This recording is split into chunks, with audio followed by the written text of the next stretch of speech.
안녕하세요. 강혜영의 친절한 역사 이야기 128편입니다. 오늘 함께 나눌 강연의 제목은 임진왜란 영남의 3대 의병장들, 그들은 왜 붓을 꺾고 칼을 잡았나 입니다. 올해 1000만 관객 이상을 동원하면서 관람객 수 2위의 기록을 세운 영화 왕가 사는 남자, 다들 보셨죠? 이 영화에서 이런 장면이 나옵니다. 노릇골 촌장과 광천골 촌장이 서로 자기 마을을 유배지로 선정해 달라고 다투는 장면이죠. 영화에서는 갈등이 시작되는 아주 중요한 장면입니다. 영화 속의 이 장면은 강원도 영월의 관아였는데요. 실제로는 이곳이 고령에 있는 김면 장군 유적지입니다. 이곳에는 김면 장군을 모시는 도암서원, 사당, 김면 장군의 묘소와 신도비가 있습니다. 그리고 이곳 김면 장군 유적지 앞에는 김면 장군이 죽기 전 마지막으로 남긴 어록, 나라 있는 줄 알고 내 몸 있는 줄은 몰랐노라 라는 글귀가 새겨져 있습니다. 김면 장군은 어떤 분이실까요? 김면 장군은 곽재우 장군 그리고 정인홍 장군과 함께 영남의 3대 의병장으로 활약했던 분이십니다. 지금부터 영남의 3대 의병장 곽재우, 김면, 정인홍, 그들은 누구인지 소개해 보도록 하겠습니다. 먼저 망우당 곽재우 장군입니다. 곽재우 장군의 호는 망우당, 근심을 잇겠다라는 의미이죠. 홍희 장군이라고 불리죠. 그리고 사람들은 청강 홍희 장군이라고 부르기도 했습니다. 하늘에서 내려온 붉은 옷을 입은 장군이라는 뜻이죠. 혹시 6월 1일이 무슨 날인지 아시는가요? 6월은 호국 보훈의 달이죠. 6월 1일은 곽재우 장군이 처음으로 의병을 일으킨 음력 날짜를 양력으로 환산한 겁니다. 그래서 6월 1일은 의병의 날입니다. 그렇다면 곽재우 장군이 최초로 의병을 일으킨 곳은 어디일까요? 의령입니다. 곽재우 장군은 현풍곽씨, 그래서 곽재우 장군의 무덤은 현풍에 있습니다. 그런데 왜 의병을 일으킨 곳은 의령일까요? 곽재우 장군의 아버지 때부터, 그러니까 곽재우 장군의 외가였던 곳이 의령이었고 곽재우 장군 역시도 처가가 의령이었습니다. 임진왜란 이전 조선시대 전기에는 여전히 우리의 전통적인 결혼 풍습, 장가 든다고 하죠. 장인의 집으로 들어가서 처가살이를 일부분 하는 결혼 풍습이 이때도 남아 있었기 때문이었습니다. 곽재우 장군은 어떤 성격이었을까요? 한마디로 이야기하면 곽재우 장군은 불같은 성격의 소유자였습니다. 그런 성격 때문에 위험한 일을 겪게 되기도 했습니다. 조금 이따가 그 에피소드를 들려드리도록 하겠습니다. 임진왜란 중 의병 활동을 하면서 곽재우 장군은 이런 말을 했었습니다. 마땅히 나라를 위해 적을 토벌하는 것이니 적의 머리를 올려 전공을 세우면 의리상 옳지 않은 일이다. 의병을 일으킨 것이 전공을 위해서, 나라로부터 대가나 인정을 받기 위해서 일으킨 것이 아니었음을 보여주는 말입니다. 그의 성격을 잘 보여주는 말이기도 하죠. 이번에는 송암 김면 장군입니다. 김면 장군의 호는 송암. 소나무 하면 절개를 상징하죠. 소나무처럼 절개를 지키면서 조용히 응거하면서 학문을 닦겠다라는 뜻이 들어 있습니다. 김면 장군은 52세에 고령에서 거병하였습니다.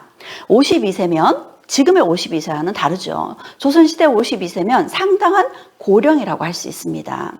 그 나이에 의병을 일으켰던 거죠. 김면 장군은 이황 선생과 조식 선생 아래에서 학문을 배웠습니다. 이황 선생의 제자였으니 깊이 있는 학문을 닦았을 테고요. 조식 선생의 제자였으니 실천을 강조하는 학문을 했으리라 보여집니다. 김면 장군은 그의 집이 천석군도 아닌 만석군 부자였습니다. 하지만 그의 전 재산은 의병을 일으키는데 모두 쏟아부었습니다. 그렇다면 김면 장군의 성격은 어떨까요? 그의 성격은 굉장히 온화했다고 합니다. 그의 온화한 성격 덕분에 의병들끼리의 갈등 혹은 의병과 관군이 함께 연합해서 싸우는데도 그가 중재자로서 큰 역할을 했다고 하죠. 김면 장군은 임진왜란 시기 임금이었던 선조가 몽진을 떠났다는 소식을 듣고 즉시 달려가 문안을 드리고자 했으나 정인홍이 함께 의병을 일으키자 해서 고령에서 거병하였습니다. 하지만 고령에서의 군세가 작았기 때문에 거창으로 가서 그곳에 군사를 함께 모아서 불과 4, 5일 만에 군사 2,000명을 모았다고 합니다. 불과 4, 5일 만에 군사 2,000명을 모았다는 것은 그의 인품이 얼마나 훌륭했는지, 백성들이 그를 보는 신망이 얼마나 두터웠는지를 짐작하게 합니다. 이번에는 내암 정인홍 의병장입니다. 정인홍 의병장의 호는 내암입니다. 돌아와서 작은 집에 응거하면서 학문을 닦겠다라는 소박한 의미가 담겨져 있습니다. 정인홍 의병장은 57세에 합천에서 거병을 했습니다. 김면 장군보다 무려 5살이나 많은 57세의 고령의 의병을 일으켰던 거죠. 이것은 대단하다고밖에 이야기할 수 없는 숫자입니다. 정인홍 의병장은 우리의 중요한 문화유산을 지켜냈는데요. 무엇일까요? 힌트라고 하면 그의 고향이 합천이라는 겁니다. 네, 정인홍 의병장이 지켜낸 문화유산이 해인사와 팔만대장경이었습니다. 정인홍 의병장은 의병장 출신이었음에도 불구하고 무려 영의정까지 올랐습니다. 물론 김면 장군도 병조 판사에 제수되기도 했습니다. 하지만 그건 김면 장군이 죽고 난 후였습니다. 의병장 출신으로 살아서 영의정까지 최고의 관직까지 오른 이가 정인홍이었습니다. 하지만 그의 마지막은 그다지 행복하지 못했습니다. 오히려 비극으로 끝이 납니다. 그 이야기는 뒤에 들려드리도록 하겠습니다. 그럼 정인홍 의병장의 성격은 어떠했을까요? 한마디로 대쪽 같았습니다. 타협을 모르는 대쪽 같은 성격이었던 거죠.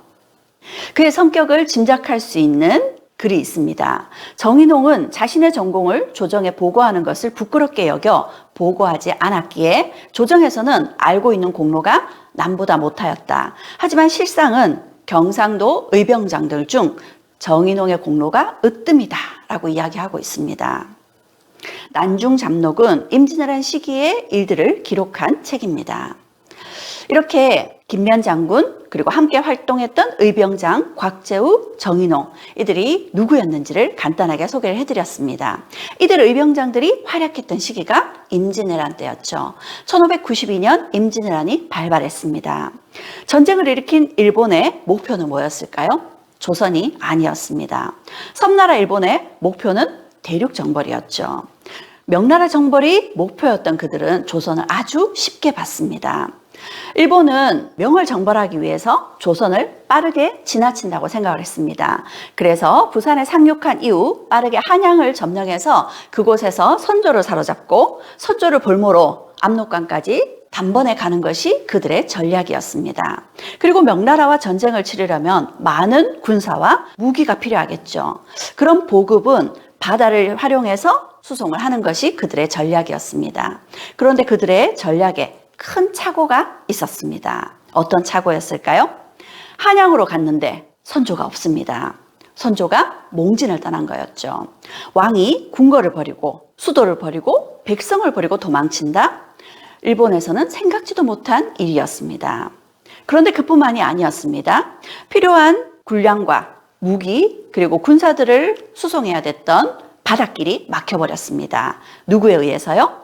네, 이순신 장군과 수군에 의해서 막혀버렸던 거죠. 그러면 필요한 보급을 어디로 수송을 해야 될까요? 바닷길이 막혔으니 육로로 수송을 해야 되겠죠. 특히 우리나라에는 강이 많습니다. 강을 활용을 해야 됐었죠. 그런데 그 강도 막혀버렸습니다. 누구에 의해서요? 의병들에 의해서였죠. 의병들은 누구보다 그 지역의 지형을 잘 알고 있습니다. 그래서 강을 활용하는 일본의 보급을 차단시켜버렸고요. 선조를 쫓아가기 위해서 북쪽으로 확장된 이 전선에서는 또 식량이 필요했습니다. 군사들이 먹어야 싸울 수 있겠죠. 그 식량을 조선에서 수급하기 위해서는 호남의 곡창지대를 점령해야 됐습니다. 호남의 곡창지대로 진출하려는 일본군들을 저지한 것도 역시 의병들이었습니다. 일본은 전쟁을 일으키기 전 조선의 군사적 상황들을 면밀히 사전에 조사를 했을 겁니다. 그런데 의병들의 존재는 일본이 전혀 예측하지 못했던 것이었습니다. 더군다나 의병들은 나라를 지키겠다고 스스로 일어난 사람들이었습니다. 관군들은 목을 베어도 도망하는 자들을 막을 수 없었습니다. 하지만 의병은 떠나기를 원하는 자는 떠나도 좋다 라고 허락했음에도 떠나는 자가 없었다고 하죠. 이처럼 의병들의 활약이 대단했는데요. 그 중에서도 경상우도에서 가장 먼저 의병이 일어나고 이곳의 의병들의 활약이 대단했습니다. 그리고 그렇게 된 데에는 일본의 또 다른 큰 실수가 있었습니다. 부산에 상륙한 일본은 경상 좌도를 따라서 한양으로 북진해 들어갑니다. 그런데 여기서 경상 좌도와 경상 우도 순서가 바뀐 것이 아니냐고요? 아닙니다. 이 기준은 지도를 보는 우리가 아니라 한양의 왕이 기준입니다. 그래서 왕이 보는 시선에서는 이쪽이 경상 좌도이고 이쪽이 경상 우도인 거죠. 왜군들은 부산에 상륙해서 곧장 한양을 향해 진격해야 됐습니다. 그래서 경상 좌도에 대구, 상주, 충주 그렇게 해서 한양으로 진격해 들어갔던 거죠. 그 때문에 경상 좌도가 초토화된 데 반해 경상 우도는 전쟁 초반 아무런 피해를 입지 않을 수 있었던 거죠. 그런데 경상 우도 이 지역은 경상 좌도처럼 산은 많지만 토지는 매우 비옥했습니다. 그 때문에 경상 우도의 고령이나 합천 같은 곳에는 유랑하는 백성들이 없다고 할 정도였죠. 이곳에는 똑같은 종자를 심어도 이삭이 3배 이상 열린다고 합니다. 경상 좌도의 유생들은 열심히 공부해서 과거에 합격해서 관직에 나가는 것이 절실했습니다. 하지만 경상우도의 유학자들은 모든 것이 풍족했기에 굳이 과거 시험에 합격해서 관직에 진출하는데 목을 맬 필요가 없었다고 하죠. 그 때문에 경상우도의 지식인들은 고향에 응가하면서 공부를 하고 제자를 양성하는 일에 매진하던 유학자들이 상당히 많았던 거죠. 그런 유학자들은 그 지역에 신망이 두터웠고 백성들을 통합하는 데 중추적인 역할을 했던 겁니다. 그렇게 경상우도에서 처음으로 의병이 일어났고 이들 의병들이 호남으로 들어가는 관문을 막았던 겁니다. 그렇다면 이들 3대 의병장들은 임진왜란 시기 어떤 활약을 펼쳤을까요?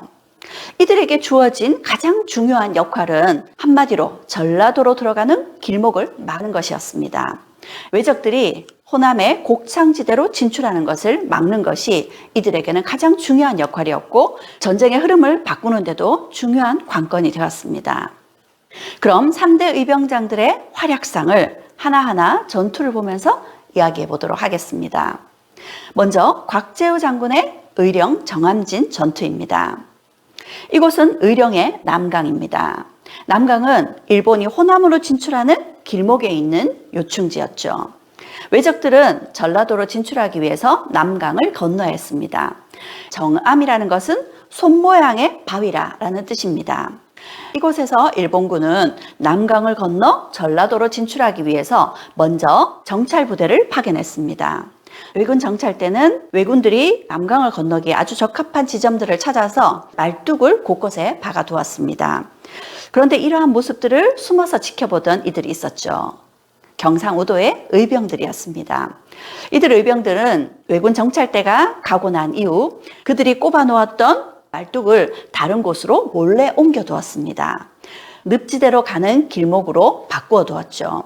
그것도 모른 채 그 다음날 많은 왜군들이 남강을 건너기 위해서 미리 박아두었던 말뚝을 따라 강을 건너고 있었습니다.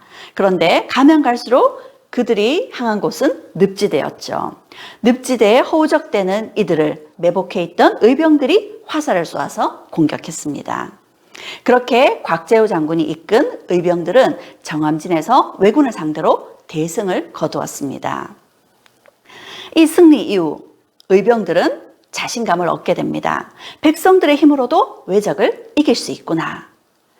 그리고 이 승리가 알려지게 되면서 곽재우 장군의 휘하에 있던 의병들의 숫자가 수십 명에서 무려 2,000명 이상으로 늘어나게 되었습니다.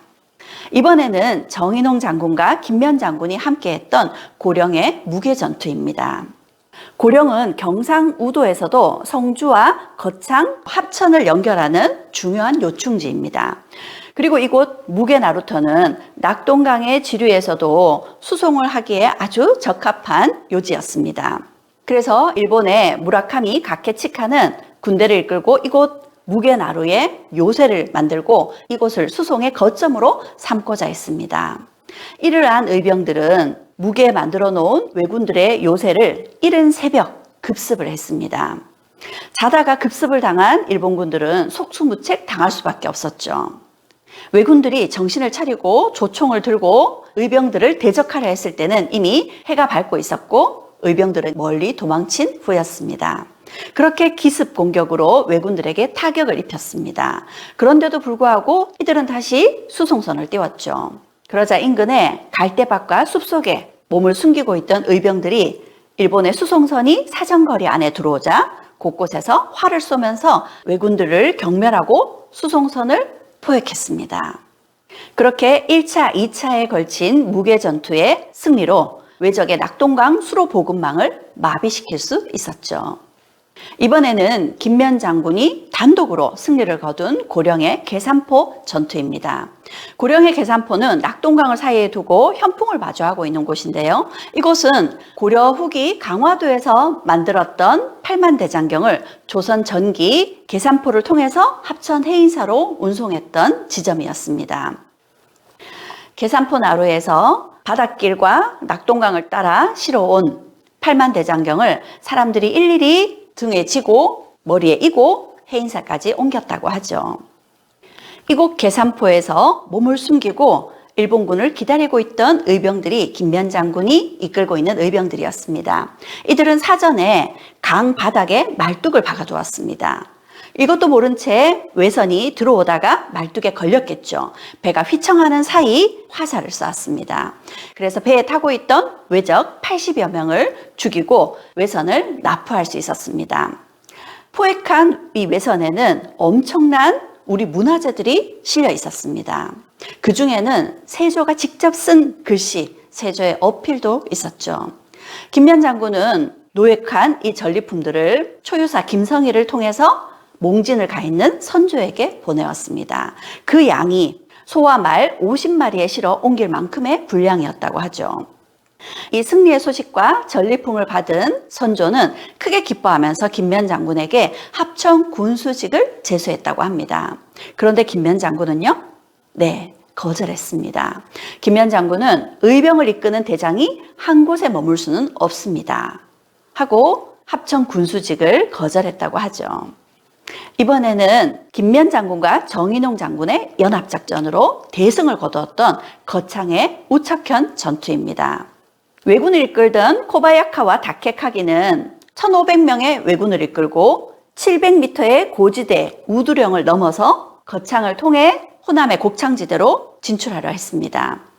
사전에 이를 알고 700m 고지대인 우두령에 숨어있던 의병들과 인근의 관군들 그리고 이 전투에서는 특별히 산척들이 함께했습니다. 산척은 사냥꾼들입니다. 이들이 매복해 있다가 이 우두령 고갯길을 넘어가는 왜군들을 상대로 삼면에서 화살을 쏘아댔습니다.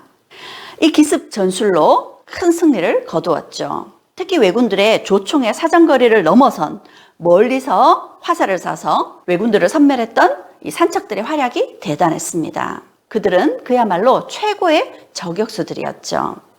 관민이 합세하고 산척들이 대거 활약했던 이 우척현 전투의 승리로 일본은 호남으로의 진출을 포기하고 김천, 지뢰로 물러나야 했습니다. 이 우척현 전투는 거창의 한산대첩이라고까지 불리는 대승이었습니다. 왜군의 영남을 통한 호남 우회 진격 야욕을 꺾어버린 승리였죠. 이 승리로 김면 장군은 경상우도 의병도 대장으로 임명이 되었습니다. 우척현 전투에서 패한 일본군들이 모여든 것이 김천 지뢰였습니다. 김면 장군은 이 김천 지뢰에서 일본군들을 다시 괴멸시키게 되죠. 일본군들은 지뢰로 물러나서 지뢰의 관아와 객사를 차지하고 이곳에 머물고 있었습니다. 이를 안 김면 장군은 의병들을 동원해서 이곳에 불화살을 쏘고 장작을 놓고 불을 질러서 왜적들을 섬멸하고 이곳 지뢰를 수복하게 되죠. 이번에는 곽재우 장군과 김면 장군 그리고 정인홍 장군 세 분의 의병장들이 함께 연합해서 활약했던 성주성 전투입니다. 성주는 영남의 또 다른 요충지였습니다. 일제강점기 철거되었던 성주성이 얼마 전 복원되었습니다. 성주성의 모습이죠. 야경도 이렇게 아름답습니다. 그래서 이 성주성을 많은 사람들이 찾고 있죠. 성주성 안에는 성주사고도 이렇게 복원해 두었습니다. 사고가 뭔가요? 조선왕조실록을 보관하던 곳입니다. 임진왜란 초창기 약탈을 피해서, 화를 피해서 이 실록들을 모두 땅에 묻어두었죠. 하지만 일본군에게 발각되었고 성주사고에 있는 실록들은 모두 소실되었습니다. 곽재우, 김면, 정인홍 이들 의병장은 다른 의병장들과 함께 성주성을 탈환하기 위해서 작전회의를 열었습니다. 호남과 호서 지방에서 패한 왜군들이 성주성으로 모여들고 있어 우리가 성주성을 점령하면 왜군의 근거지가 사라지므로 그들은 지리멸렬해질 것이요. 그렇게 성주성을 수복하기 위한 계획을 세웠습니다. 그들의 계획은 성주성 안에 있는 왜군들을 바깥으로 유인해서 섬멸하는 것이었습니다. 그런데 대규모의 의병들이 성주성을 공격하려 하자 성주성에서는 왜군들이 지원군을 요청했고 뜻밖의 빠른 지원군의 공격으로 결국 의병들은 철수할 수밖에 없었습니다. 그 첫 번째 성주성 전투가 1592년 8월에 있었습니다. 하지만 포기하지 않았던 의병들은 다시 성주성을 공격하게 되죠. 그것이 1592년 9월이었습니다. 그런데 이번에도 역시 지원군의 공격으로 결국 성주성을 제대로 공격해보지 못한 채 물러나야 했습니다. 그러고 다시 세 번째 성주성 전투가 있었습니다. 1592년 12월이었죠. 이번에는 사전에 지원군이 오지 못하게 길목을 막고 성 안에 있던 왜군들을 유인해서 그들을 공격했습니다. 성주성에 있던 왜군들에게 큰 타격을 가했지만 성주성을 수복하지는 못했습니다. 하지만 이런 끈질긴 공격에 성주성 안에 있던 왜군들의 피로감은 쌓여갈 수밖에 없었고 결국 추위까지 닥치게 되면서 성주성 안에 있던 왜군들은 성주성을 버리고 철수하게 됩니다. 그렇게 끈질긴 공격 끝에 1593년 1월 중순 우리 의병들은 성주성을 수복할 수 있었습니다. 이번에는 김면 장군이 이끈 거창의 사랑함 전투입니다. 김면 장군은 사랑함에서 일본군들을 괴멸시키기 위해서 진주 판관이던 김시민 장군에게 도움을 요청했습니다. 김시민 장군은 당시 진주 목사 자리가 공석이라 그 역할을 대신하는 진주 판관이었죠. 진주 판관이었던 김시민 장군은 광군을 이끌고 김면 장군을 도와주러 간다? 자신이 책임져야 되는 진주성을 지키지 않고 자칫 의병을 도우러 갔다가는 오히려 김시민 장군도 큰 화를 입을 수도 있었습니다. 하지만 김시민 장군은 거창이 무너지면 호남이 무너지고 결국 진주성도 고립될 수밖에 없다 해서 김면 장군을 도와주러 갑니다. 김시민 장군의 광군 1,000명과 김면 장군의 의병 2,000명이 연합해서 일본군을 괴멸시킨 것이 이곳 사랑함 전투였습니다. 사랑함은 아주 깊은 협곡에 사방이 암벽으로 둘러싸인 곳입니다. 이곳에서 김시민 장군이 이끄는 광군과 김면 장군이 이끄는 의병들이 매복해 있다 이 협곡을 지나는 왜군들을 향해 공격을 했습니다. 김시민 장군은 특히 화약 무기를 활용한 총통을 활용해서 일본을 공격해 승리를 이끄는 데 큰 역할을 했습니다. 이곳 사랑함 협곡은 일본군들에게는 길이 아니라 무덤이 되었죠. 이 승리를 두고 사람들은 이렇게 얘기했습니다. 말머리를 나란히 하고 적진을 헤집었다. 누구를 이야기하는 걸까요? 39세의 젊은 무장이었던 진주판관 김시민 장군과 유학자 출신의 52세의 의병장 김면 장군의 멋진 연합을 두고 한 말이었습니다. 이는 게릴라전의 진수를 보여준 싸움이었고 의병과 광군의 연합작전의 모범이 된 승리였습니다. 마지막으로 곽재우 장군과 김면 장군 그리고 김시민 장군이 함께 싸웠던 진주성 전투입니다. 진주성은 삼남 지방의 아주 중요한 거점이었습니다. 그래서 일본은 반드시 이 진주성을 함락시키고자 했죠. 그래서 무려 2만 명의 왜군을 동원했습니다. 반면 진주성 안을 지키고 있던 광군은 3,800여 명에 불과했습니다. 3,800대 2만, 상대가 안 되는 싸움이었죠. 2만의 왜군들은 진주성을 몇 겹으로 에워쌌습니다.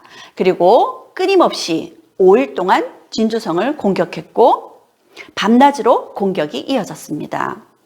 왜군의 사기는 올라가고 진주성 안에 있는 관군들의 사기가 떨어질 수도 있는 상황이었습니다. 이 진주성에 김시민 장군을 도우러 김면 장군이 나섰습니다. 김면 장군은 왜군을 측면으로 공격하는 것은 물론이고 저 멀리 후방에서 산속에 의병들에게 횃불을 들고 흔들게 하고 큰 북을 치면서 멀리서 지원군이 오는 것처럼 보이게 했습니다. 왜군들을 속이기 위한 기만 전술이었죠. 또 한편 곽재우 장군이 이끄는 의병들 역시도 일본군들을 교란시키기 위한 전술을 펼쳤습니다. 밤이면 멀리서 서글픈 피리 소리가 들려옵니다. 또 어느 날 밤에는 시끄럽게 북소리와 꽹과리 소리가 들려옵니다. 구슬픈 피리 소리가 들려올 때는 일본군들의 사기가 떨어지겠죠. 고향 생각이 나고 전쟁을 포기하고 싶은 마음이 들 겁니다. 또 시끄러운 북소리에는 왜군들이 잠을 들 수가 없었습니다. 잠을 자지 못하니 제대로 싸우지 못하겠죠. 낮이면 붉은 옷을 입고 백마를 탄 곽재우 장군을 연상시키는 장군이 이곳저곳에서 나타났습니다. 왜군들은 곽재우 장군만 보면 놀라 사기를 떨어뜨렸죠. 그리고 곽재우 장군이 이끄는 의병들은 왜군들의 후미에서 왜군들에게 들어가는 보급을 차단시키거나 곳곳에서 왜군들을 공격하면서 왜군들을 교란시켰습니다. 이렇게 성 안에서는 김시민 장군이 이끄는 관군들이, 성 바깥에서는 김면 장군과 곽재우 장군이 이끄는 의병들이 함께 유기적으로 활약을 하면서 진주성에서 대승을 거두었습니다. 이를 두고 우리는 진주대첩이라고 하죠. 진주대첩은 행주대첩과 한산도대첩과 함께 3대 대첩으로 평가받고 있습니다. 이런 대승을 거두게 되면서 전쟁의 흐름이 바뀌었습니다. 이 진주성 전투의 승리를 두고 사람들은 이렇게 이야기했습니다. 성 하나가 나라를 지켰다라고요. 진주성 전투의 승리로 김면 장군은 의병도대장 그리고 경상우도 병마절도사로까지 임명이 되었습니다. 이제 김면 장군이 경상우도의 의병들뿐만 아니라 관군들까지 함께 지휘하는 위치에 오르게 된 것이죠. 김면 장군과 곽재우 장군, 정인홍 장군, 이들은 모두 유학자들이었습니다. 그럼 그들이 어떻게 의병을 이끌면서 승리를 거둘 수 있었을까요?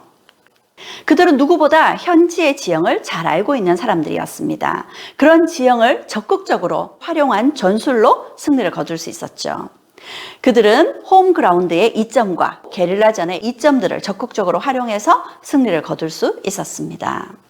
또 한편 의병들은 선비로부터 노비, 승려, 산척들까지 각계각층의 신분이 다른 사람들로 꾸려져 있습니다.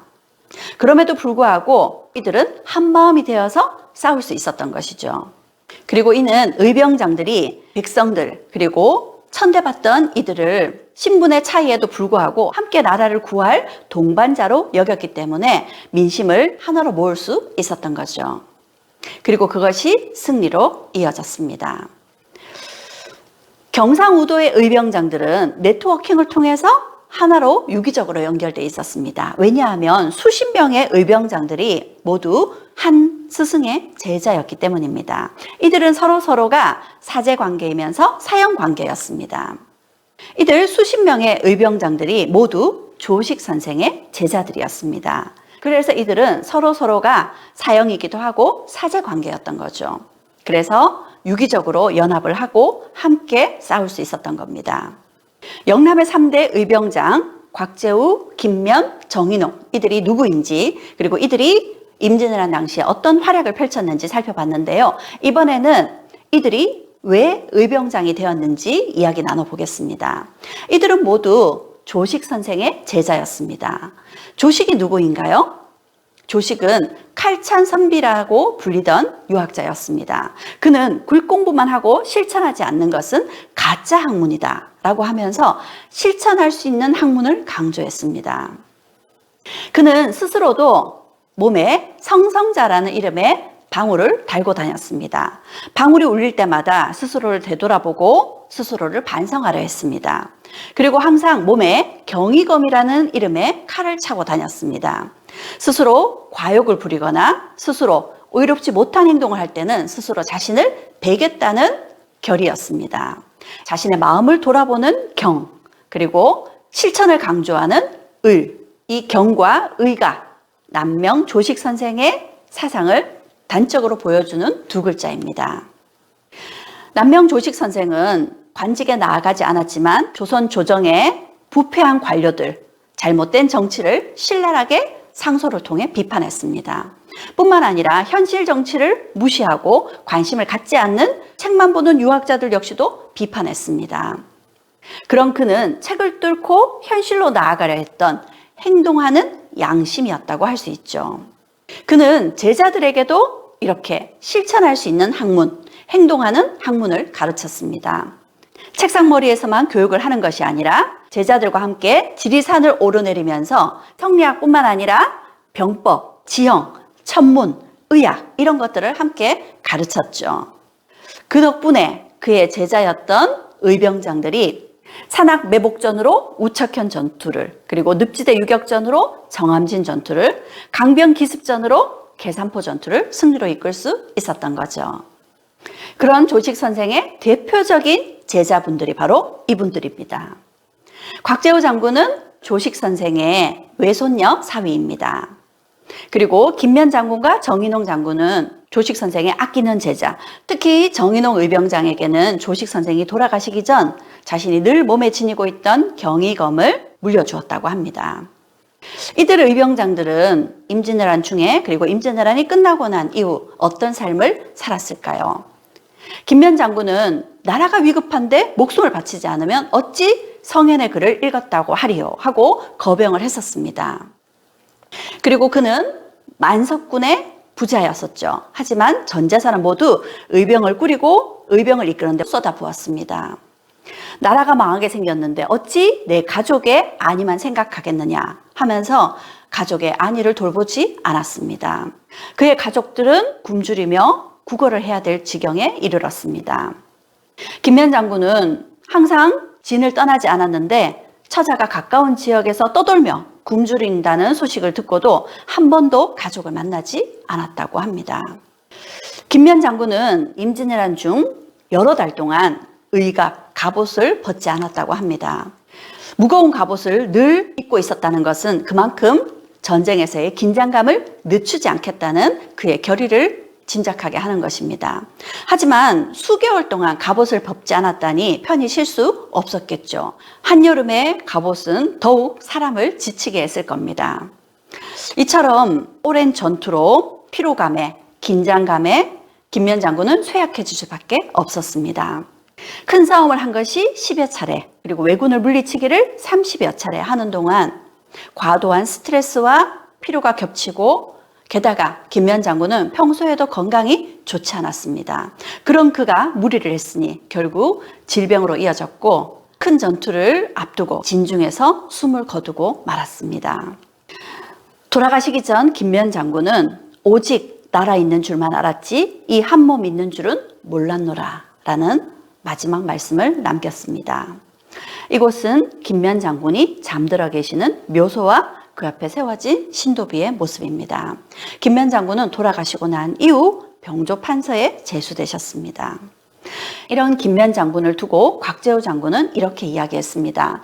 김면은 엄숙하고 의연한 기질을 가졌으며 행동이 차분하다. 진정으로 외적을 소탕하고 영남을 보존할 수 있는 인물이야말로 김면이다. 이번에는 곽재우 장군입니다. 곽재우 장군은 어떤 삶을 사셨을까요?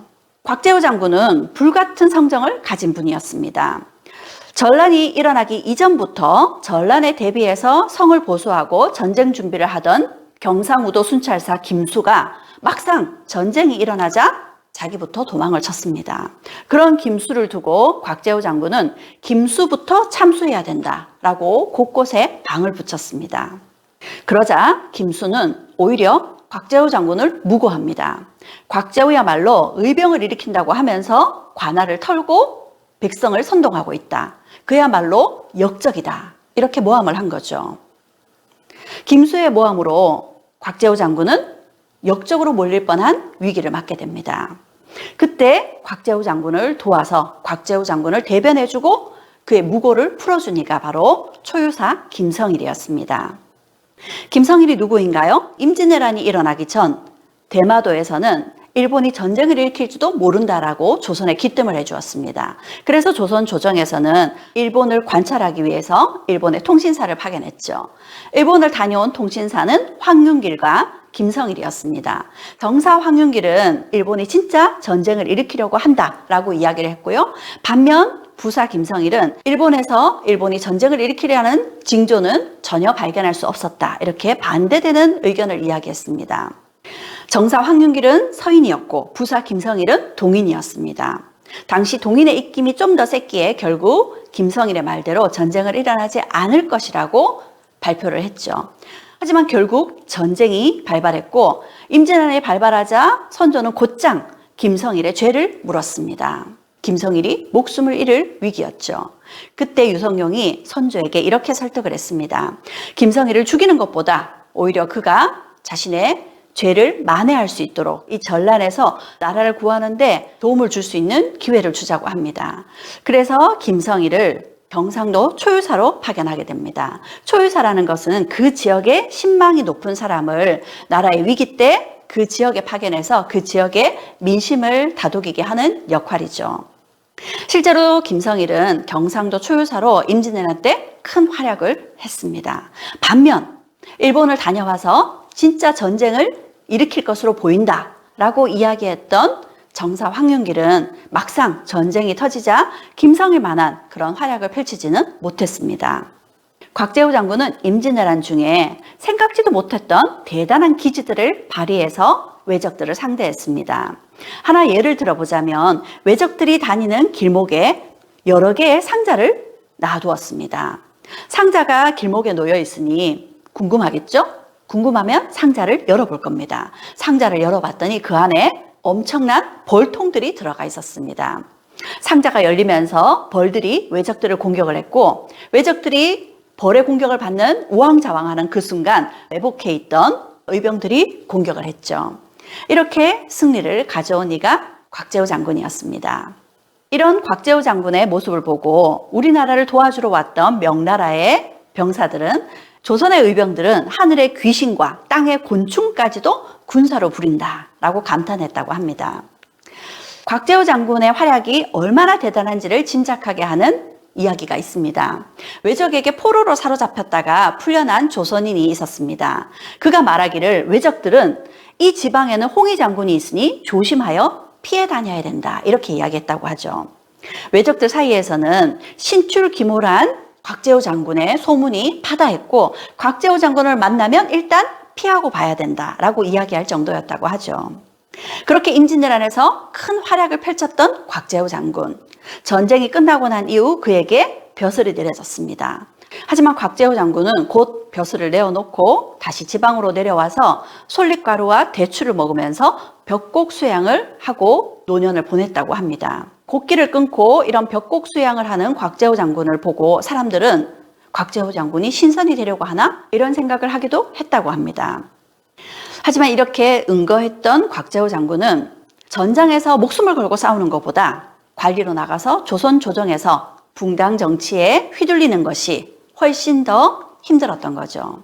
결국 그는 이렇게 벽곡 수양을 하고 응거하면서 나는 권력에도 그리고 속세에도 관심이 없다라는 것을 보여주면서 스스로 화를 피하고자 이렇게 은둔의 삶을 살았던 것입니다. 그렇게 살던 곽재우 장군은 돌아가시면서 이런 유언을 남기셨습니다. 내가 죽거든 무덤을 크게 만들지 말고 묘비도 세우지 말라. 그저 흙으로만 살짝 덮어 그 흔적을 남기지 말라고 했습니다. 봉분을 만들지 말라는 것은 여기가 무덤인 흔적을 남기지 말라는 것이죠. 그러면 사람들은 이곳이 무덤인지도 모르고 밟고 지나다니게 될 겁니다. 그럼에도 불구하고 봉분을 남기지 말라고 했습니다. 왜일까요?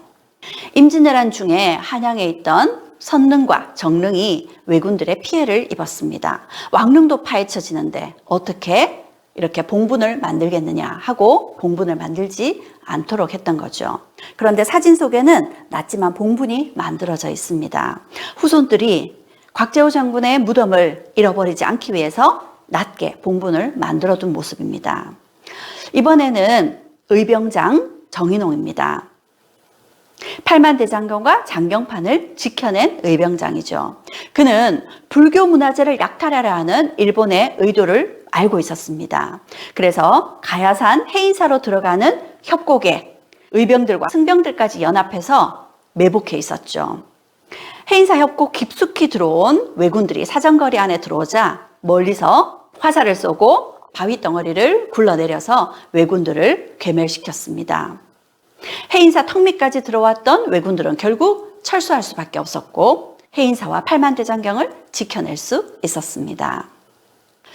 이후 정인홍 장군은 국가 재건의 계획을 담은 상소를 올렸습니다.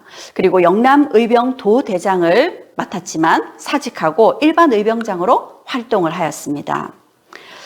전쟁이 잠시 종식되었다가 다시 일본의 재침이 있었죠. 이를 정유재란이라고 합니다. 정유재란이 발발하다 다시 거병을 하였고 전쟁이 끝나고 난 이후에는 다시 고향 합천으로 낙향하였습니다.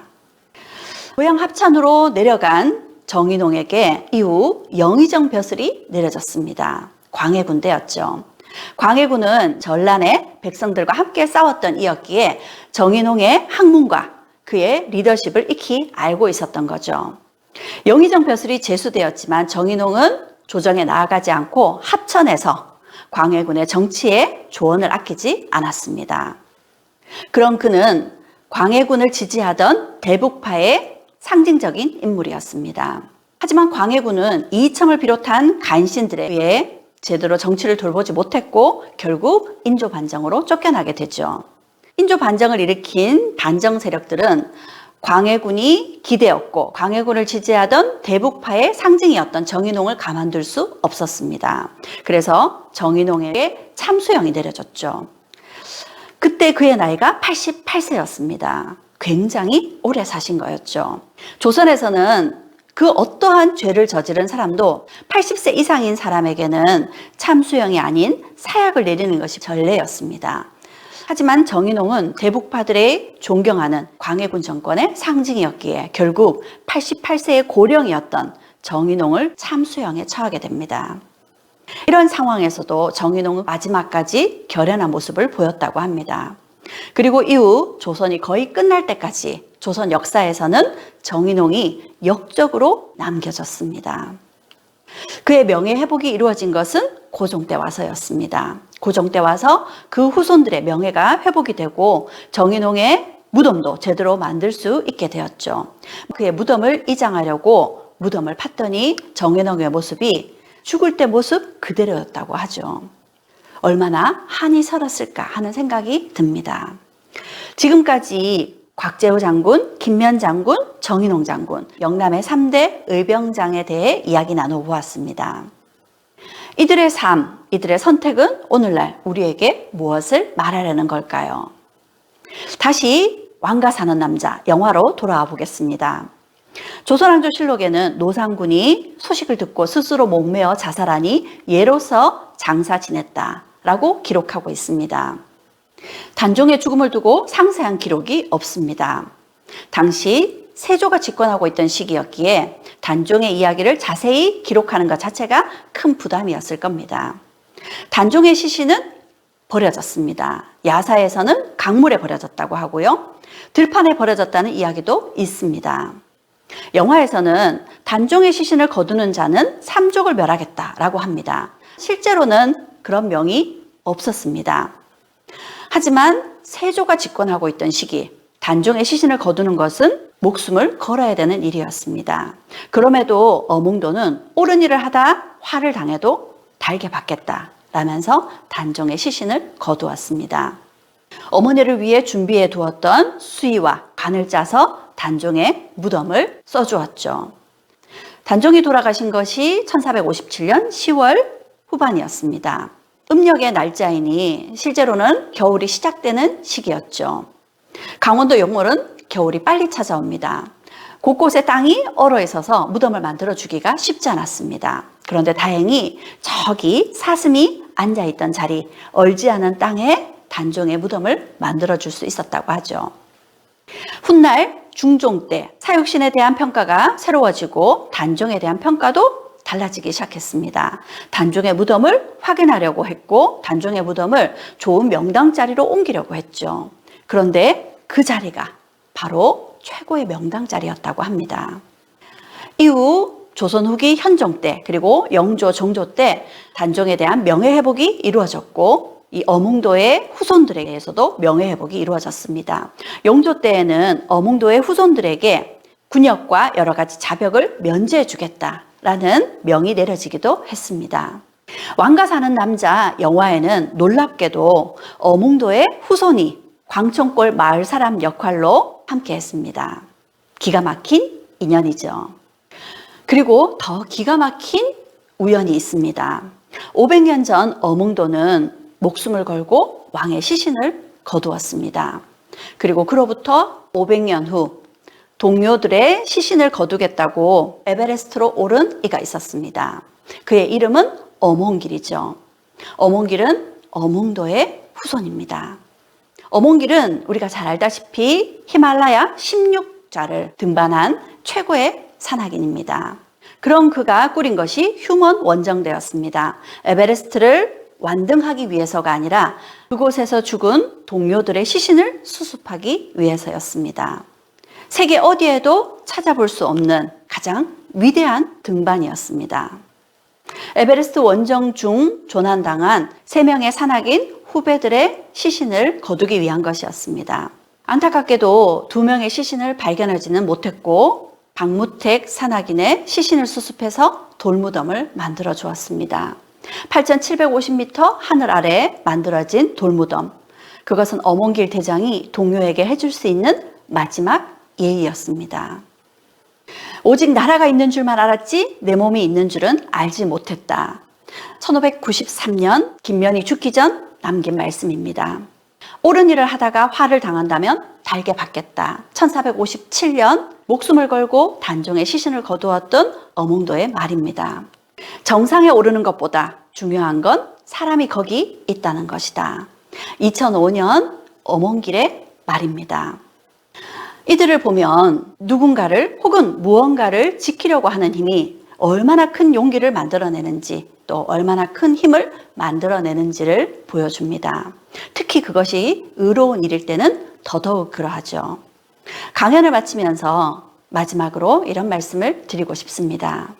오늘 여러분이 내디딜 의로운 첫걸음은 무엇인가요? 경청해 주셔서 감사합니다.